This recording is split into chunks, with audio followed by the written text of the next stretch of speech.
मोनसे केसाव गोदान केसाव सोफिनजादों न'खरनि मानसिखौ थांनानै फुस्लायनानै साइन जर बस्थि साइन होनानैसो दिनैहाय आदा बाथाखौहाय थारमाने जोंनि आर्मि चिफखौहाय सोफिननाय जादों आरोखि जेलाव बेखौ रायजो राजाफोरनो आं डाइरेक्ट सिद्दा आं फोरमायहरो जोंनि बर'फ्रा साफा रेसपन्सिबिलिटि दङ कि मानसिफ्रा गजोबनांगौ बेखौ सोरबा BPF नो सोरबा UPPL नो सोरबा APB नो सोरबा BJP नो सोरबा कंग्रेस घन्टा बिदिजों सोरबाया हारिनि एबा जाथिनि नामाव धरना बिफ्ला गावनि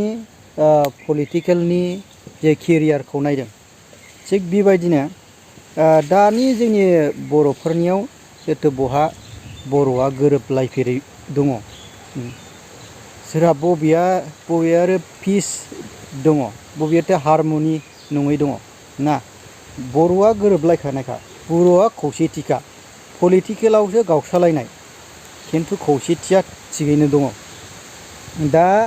हारिनि नामाव बर' खौसे जा ना बर'आ खौसेखा बर'आ खौसे जा मानि थाखाय खौसे जानो थिनदों थिग बेबायदिनो थांनाय बोसोरफ्रावबो हारिनि खौसेथि जानो थिनफ्ला बर'खौ गोबां गावनि जे पलिटिकेलनि इन्डिभिजुवेल जे सिटनि गादिनि लाबाव बर' हारिखौ सेस खालामदों दा रावनिबो खोथा मानिया एबा रावनिबो बुंनायजों बर'फ्रा गोरोबना बे बाथ्राखौ बुंदों सोरबा दिपेन बर' सारानो जा बा सोरबा उमुगानो जा बेखौ नायनानै लानो हागोन दावराव दिख्रेब सारा दा गोख्रों रावजों बुंदों दा सोरबा पलिटिकेल लाबालाबनि कन्ट्रिबिउसनाव दा गावनि सिटनि पलिटिकेल सिटनि सायाव गोबां बर' हारि बर'नि लाइमोनफोरखौ लानानै बर'नि हान्जा सुरदों थिग मा जानो हाथाव बिसानाखि एनै केस दङ NDFBनि जानानैहाय बे अर्डारा मोनथ'वाखै आरोखि मोनगोन आरोखि मोननायनिथ' चान्सआ 99% दङ जिखि जाया खुसिनि बाथ्राया बेनो दा एनायनि केसाव दा माने जानाखि NDFBफोर फासिना दंमोन बिसोर दा उदां अख्राङाव फैनो हासिगोनानो जाहैबाय दा आरो मोनसे गेजेराव जाहैबाय जोंनिया दुखुनांथाव बाथ्रा जाहैबाय दिनैनि जारिमिनाव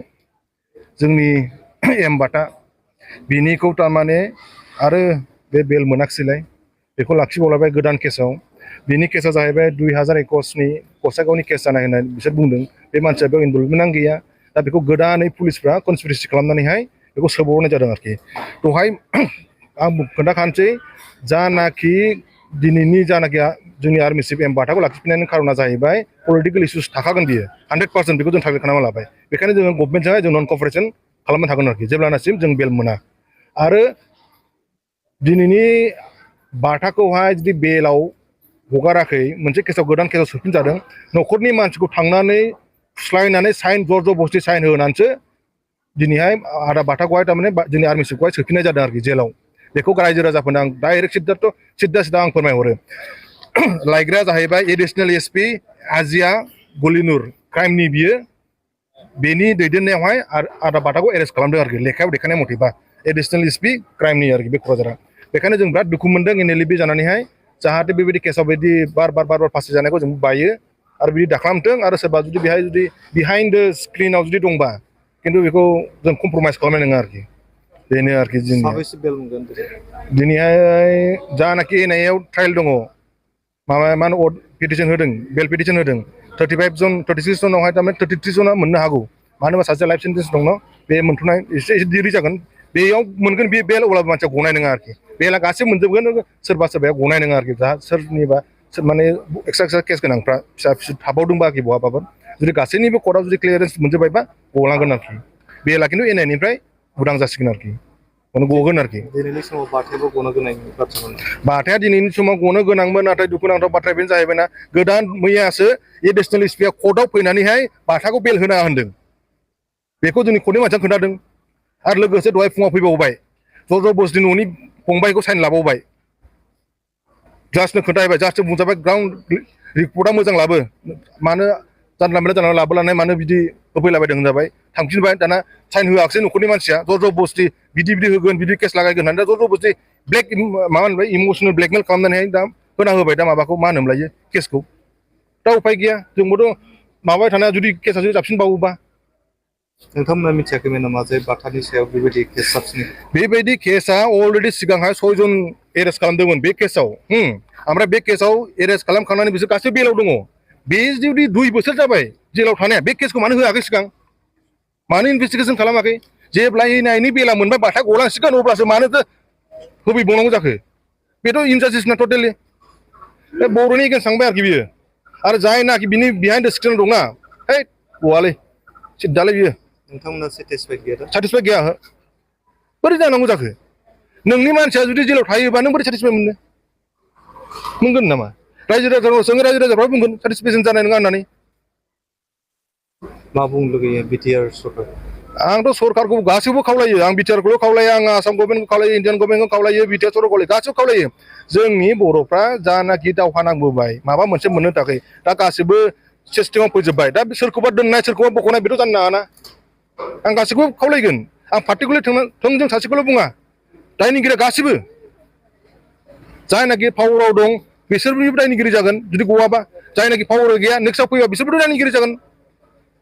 ओंखायनो जोंनि बर'फ्रा साफा साफा रेसपन्सिबिलिटि दङ कि मानसिफ्रा गजोबनांगौ बेखौ सान सोरबा BPF नो सोरबा UPPL नो सोरबा APB नो सोरबा BJP नो सोरबा कंग्रेस घन्टा बिदिजों सोलिया जे बै मानसि सानदोना रामसियारि बे मानसिखौ NDFBआ जाहैबाय हारिनि सुथुर बे NDFBआ हारिनि सुथुर होनग्रा मानसिखौ नोंथांमोना मा खालामजानो लुगैयो नोंथांमोना कमेन्टनि गेजेरजों गोख्रै फोरमायहर आं बिनि सायाव मोजाङैनो भिडिअ लाबोगोन जाहाथे बेखौ एरेस्ट खालामनो हायो NDFBआ मानि सुथुर जाखो ना NDFBआ मानि हारिनि सुथुर जाखो NDFBआ संग्राम खालामाखैबा 34 बोसोर संग्राम खालामबोनानै दिनैसिमाव बिटिआर एकर्ड खालामबाय जे बिटिआर एकर्ड खालामनानै बिटिआर एकर्डनि गेजेरजों NDFBखौ सान्थि सुक्ति खालामदोंमोन सान्थि सुक्ति खालामनायाव मानो सान्थि सुक्ति जादिया मानो असान्थि सुक्ति जाखो ना अब्ला सान्थि सुक्ति जुदि खालामदोंब्ला NDFBआ सान्थि सुक्ति जुदि खालामदोंमोनब्ला NDFBआ मानो रन्जन दैमारि सार गवाखै मानो गासैबो हाइनास एन्ड नन हाइनास मानो सेपारेट राननाय बिलाइ मानो सोरखौबा मानो बेलेग बेलेग केस रानबावनानै दोनबावनांगौनि खोथा दङ गगोन ना गनाया अब्लाबो नोंसोर बायदि जुदि NDFBआ हारिनि सुथुर बायदि जानांगौब्ला नों सासे पलिटिकेल लाबा लाबनि थाखाय हारिनि सुथुर बुंग्राया नोंखौ गोरा एक्सन लानाय जागोन नोंनो हारिनि सुथुर अब्ला रायजोफोर जे आइबि बिबुंग्रा बे ब्रादार एबा सारा मा खोथा बुंलांदों सोरबा सरकाराव थानाय बा सोरबा सरकाराव थायै खुनु रावखौबो कन्ट्रभार्स माबा गैया मानिनायाव गैया रावजोंबो कमप्रमाइस गैया अब्ला जे बिथांमोननि जे सिमां आरो मिजिं गासैबो बर' मानसि बे बर' मानसिखौ सान्थियाव दोननो थाखाय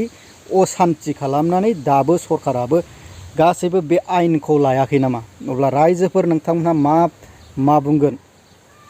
बे भिडिअनि सायाव नोंथांमोनहा मा कमेन्ट होगोन नोंथांमोनहा फोरमायहरदो आं बै मानसि जे कार्निल रामसियारि सानदोना रामसियारि बे एखे नामानोखा बे सासे मानसियानो